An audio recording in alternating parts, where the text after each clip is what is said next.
அனைவருக்கும் வணக்கம். நான் பிரபாகரன், ஜோதிடர், சென்னையிலிருந்து பேசுகிறேன். இப்போ என்ன சொல்ல போகிறேன்னா, இந்த பிரம்ம அஷ்டி தோஷத்தை பற்றி தான் சொல்ல போகிறேன். கருத்தில் கொண்டு நீங்கள் பயன்பெறுங்க. ஒருவருடைய ஜாதகத்தில் குரு மற்றும் சனி கோள்கள் சேர்க்கை பெற்றாலும், குரு பகவானை சனி பகவான் எங்கிருந்து பார்வை செய்தாலும், குருவின் சாரத்தில் சனியும் சனியின் சாரத்தில் குருவும் இருந்தாலும், அதை நட்சத்திரம் வாங்கியிருப்பாங்க, அதுதான் சாரம். குரு மற்றும் சனி கோள்கள் ஒன்றோடு ஒன்று நோக்கினாலும், குருவும் சனியும் வீடு பரிவர்த்தனை பெற்றிருந்தாலும், குரு சனி வீட்டில் அமைந்திருந்தாலும், சனி குரு வீட்டில் அமைந்திருந்தாலும் அது பிரம்மரிஷி தோஷமாகும். நீங்கள் கருத்தில் கொள்ளணும். இந்த தோஷம் ஆண் மற்றும் பெண் இருபாலுக்கு ஏற்படும். ஆனால் இருக்கிற தோஷத்திலே மிகவும் கடுமையான தோஷம். கருத்தில் கொண்டு நீங்கள் இந்த தோஷத்தை கவனிக்கணும். கருத்தில் கொள்ளுங்க. பிரம்மரிஷி தோஷம் எதனால் வருகிறது முதல்ல தெரிஞ்சுங்க. பிரம்மன் படைத்த ஒரு உயிரை கொள்வதால் தான் இந்த பிரம்மரிஷி தோஷம் ஏற்படுகிறது. வெள்ளிக்கிழமையில் நல்ல பாம்பை கொன்றுவிட்டாலும் இந்த தோஷம் ஏற்படும். சென்ற பிறவியில் ஆலயத்தை தகர்த்தல், சாமி சிலையை திருடுதல் போன்றவற்றால் இந்த தோஷம் ஏற்படும். ஏதேனும் ஒரு பொருளுக்கோ பொண்ணிற்கோ ஆசைப்பட்டு ஒரு உயிரை வதம் செய்தால் இந்த தோஷமானது பற்றிக்கொள்ளும். பெற்றோர்களை கவனிக்காமல் தனியாக விட்டுவிட்டாலும் இந்த தோஷம் ஏற்படும். இந்த பாவமானது நமது தலைமுறையும் பாதிக்கும். கருத்தில் கொள்ளுங்க. பிரம்மரிஷி தோஷம் என்ன செய்யும்? பிரம்மரிஷி தோஷம் உடைய ஜாதகர்கள் வாழ்வில் நிம்மதி இருக்காது. தேவையில்லாத எதிர்மறை எண்ணங்களை அவர்களுக்கு துன்புறுத்தும். இந்த தோஷங்களால் பாதிக்கப்பட்டவர்களுக்கு திருமணம் தாமதம் ஏற்படும், இல்லை திருமணம் நடக்காமே போயிடும். கல்வி, வேலை மற்றும் குழந்தை பேரு இவற்றில் பல பிரச்சனைகளை ஏற்படுத்தும். கடன் அதிக அளவில் ஏற்படும். அதிக அளவில் சம்பாதித்தாலும் கையில் பணம் தங்காது. கனவு தொல்லைகள், அதே போல கடன் தொல்லைகள்,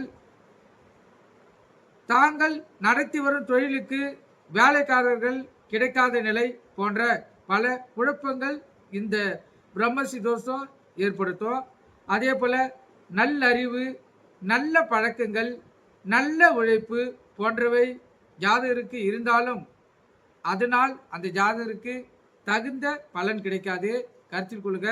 பிரம்மரிஷி தோஷம் பாதிக்கப்பட்டால் வணங்க வேண்டிய கடவுள்கள் மிக முக்கியம் காளியம்மாள் கோயில் தான். காளியம்மாள் கோயிலில் போயிட்டு நீங்கள் வணங்கினீங்கன்னா இந்த பிரம்மரிஷி தோஷம் 100% விடுபட்டுரும். நீங்கள் இந்த பிரம்மரிஷி தோஷத்தை முழுமையாக போக்குறதுக்கு நீங்கள் ஒரு நாளை, அதாவது ஜாதகரை பொறுத்து மட்டும் செவ்வாய்க்கிழமை தான் சிறப்புமிக்க நாள். அந்த செவ்வாய்க்கிழமையில் 9 வாரங்கள், 9 செவ்வாய்க்கிழமை சென்று 9 விளக்குகள், அந்த ஆணாக இருந்தாலும் பெண்ணாக இருந்தாலும் அந்த ஜாதகரின் ராசி, லக்னம், பேர் இதை சொல்லி ஜாதகம் வரலனாலும் பரவாயில்ல, 9 வாரங்களில் ஒரு வாட்டி வந்தால் போதும்.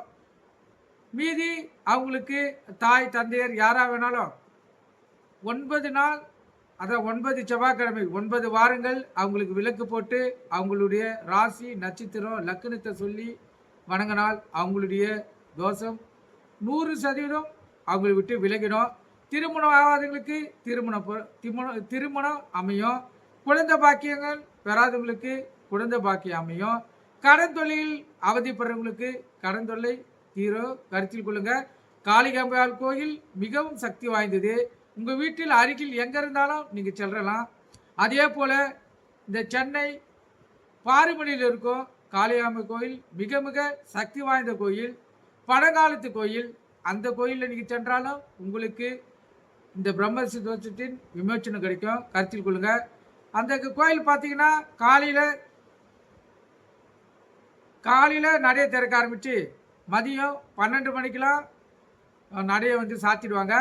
அதுக்கப்புறம் மாலை 4 மணிக்கு நடைய திறந்து இரவு 10 மணி மட்டும் நடை இருக்கும். கருத்தில் கொள்ளுங்க. இந்த கோயிலை நீங்கள் போய் பயன்படுத்தினால் உங்களுக்கு இந்த பிரம்மரிஷி தோஷம் முழுவதுமாக நீங்கி நல்ல பலனை நீங்க அடையலாம், கருத்தில் கொள்ளுங்க. இல்ல மீதி கிரகங்கள் நிலை நன்றாக அமைந்து அவங்களுக்கு திருமணம் நடந்தாலும் காலப்போக்கில் அது 10 வருஷமோ 20 வருஷமோ ஆனாலும் இந்த பிரம்மசி தோஷம் கணவன் மனைவியை பிரிச்சிடும். இருவருக்கும் வேற வேற திருமணத்தை ஏற்படுத்தி ஒரே ஏரியாவில் அவங்களை குடிபெயர்க்க வைக்கும். இது மிகவும் கொடுமையான தோஷம். இந்த தோஷத்தால் பாதிக்கப்பட்டவர் ராமர் மிகவும் துன்புற்று மனைவி பிரிந்து வாழ வேண்டிய நிலை. ஏன்னா ராமர் நம்ம பெருமாளுடைய அவதாரம். கடவுளையே இந்த பிரம்மசி தோஷம் படாது பாடுபடுத்தக்குள்ள நம்ம சாதாரண மனிதர்கள் நம்மளால் என்ன செய்ய முடியும் என்று கருத்து தெரிவிச்சுங்க.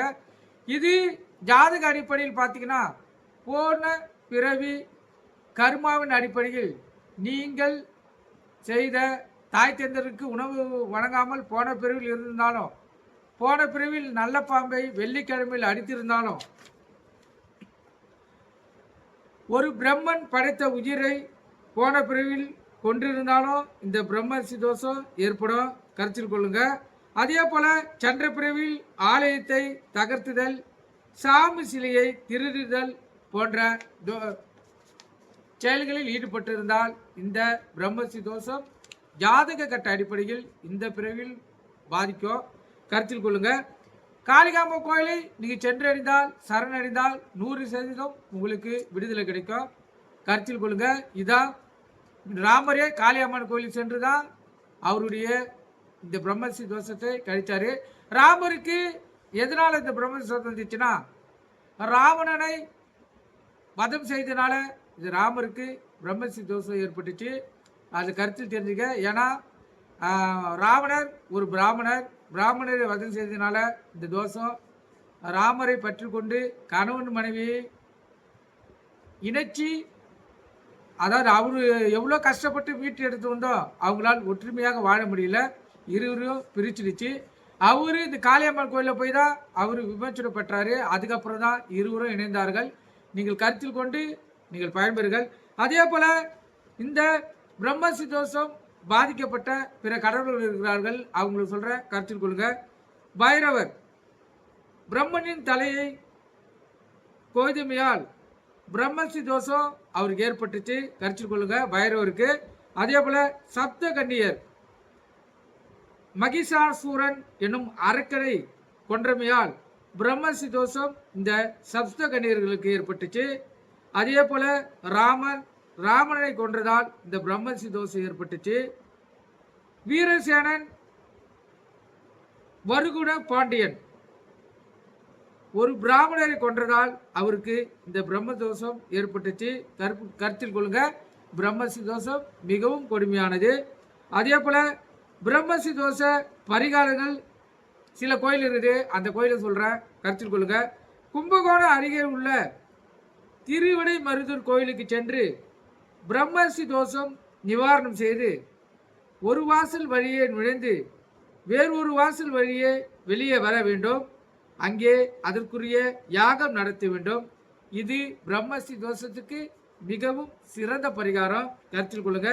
அதே போல பிரம்மசி தோஷத்துக்கு குலதெய்வத்தை முதலில் வணங்கிவிட்டு ராமேஸ்வரம், காசி, கயா, கங்கை உள்ளிட்ட புனித ஸ்தலங்களில் நீராடி இறைவனை வணங்கி வந்தாலும் இந்த பிரம்மசி தோஷத்தை நம்ம முழுவதுமாக விளக்கிடலாம், கருத்தில் கொள்ளுங்க.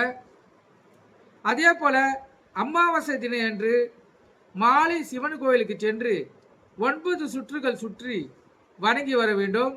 இதே போல 9 அமாவாசை தினங்களில் சுற்றி வந்து வணங்கி சிவனுக்கு 3 அகல் விளக்கு ஏற்றி அர்ச்சனையும் அபிஷேகம் செய்து வந்தால் இந்த பிரம்மசி தோஷம் நீங்கும், கருத்தில் கொள்ளுங்க. அதே போல பழமையான சிவன் கோயிலில் அனைத்து சந்நிதிகளும் பஞ்சக்கூட்டு எண்ணெய் கொண்டு விளக்கேற்றி வந்தால் பிரம்மசி தோஷம் நீங்கும் என்பது ஐதீகம். அதான் பஞ்சமுக எண்ணெய், கருத்தில் கொள்ளுங்க. அதே போல ராமேஸ்வரம் கடலில் நீராடி அனைத்து தீர்த்தங்களும் குளித்து ஜடமா குடேஸ்வரர் கோயிலில் உள்ள ஜடமா குட தீர்த்தத்தில் நீராடி ஜடமா குடேஸ்வரரை வழிபட்டு வந்தால் இந்த பிரம்மசி தோஷம் நீங்கும், கருத்தில் கொள்ளுங்க. அதே போல திருவண்ணாமலை அருகில் வில்வராணி என்னும் ஊரில் அமைந்துள்ள சிவ சுப்பிரமணிய சுவாமி பக்தர்களுக்கு அருள் பாலிக்கிறார். இவரை வணங்கினால் இந்த பிரம்மசி தோஷம் நீங்கும், நற்பலனை பெறலாம் என்பது முன்னோர்கள் கருத்து தெரிவிச்சிருக்காங்க. நீங்கள் பிரம்மசி தோஷத்தை இதிலிருந்து விடுபடுறதுக்கு இதெல்லாம் பயன்படுத்திங்கன்னா பிரம்மசி தோஷம் உங்களை விட்டு முழுமையாக அகன்றுடும். கருத்தில் கொள்ளுங்க. மிக மிக முக்கியம் காளியம்மாள் தான். காளியம்மாளை இருக்க நீங்கள் பற்றி கொண்டால் உங்களுக்கு 100% உங்களுக்கு பிரம்மசி தோஷம் விளங்கிடும். நீங்கள் கருத்தில் கொண்டு பயன்பெறுங்க. நன்றி, வணக்கம். இந்த பதிவு உங்களுக்கு எந்த அளவுக்கு பிடிச்சிக்குதுன்னு லைக் பண்ணுங்கள், ஷேர் பண்ணுங்கள், கமெண்ட் பண்ணுங்கள். நம்ம சேனலை சப்ஸ்கிரைப் பண்ணாதுங்க, சப்ஸ்கிரைப் பண்ணுங்கள்.